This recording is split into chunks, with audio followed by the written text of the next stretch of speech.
आइए हमें बिरयानी खाई थी और इनता हवा बोली हमें नहीं जानते तो 4टा बिरयानी फटाफट ऑर्डर कर देसी जेनटा कि हरशंकर पंथ निवास है। तो बर्तमान मैं बाहरी जाऊँ बाइक मैंने धरिकी हरशंकर आड़े बुली जेहेतु आम गाँ पाखे हरशंकर मिस्टेक रे এটা সত্য কেন আমার লাইফ বলে এটা কেন গিয়ে সব সত্যি দিকে আরে কেটা করছ তো ये कहो ना ये खाली कहो ठीक है कहो ठीक है नहीं मते लागे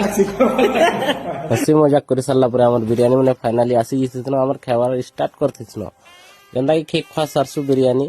आम पलि आस गोटे लोकेशन के जन गोटे छुटिया भोजी करवार जेनटा कि आम पार्टनर इथर इसन बर्तमान आम पार्टनर ए काटकुटा भांगुछ जेनटा कि भोजी करवार समय रे काटा कचाटा है बंधु एटा अलगाटा भांग सुकाटा भागुछ लगे हमें जानता कि हरशंकर फिर चूसवार आम गाड़ी गोटे जैसी पंचर आम पलि आसु झंडा मुंडा निके झंटा छंटा करी गाड़ी के धीरे धीरे चले चला कर बुहे आनसु और ऐसु बोले बाबा नहीं थे बोले ऐसा आम गाड़ी के घुसी देसन पंचर बना देसन हो गला बोलसन प्रेसर किए देखिए बाहरी पकाए घर के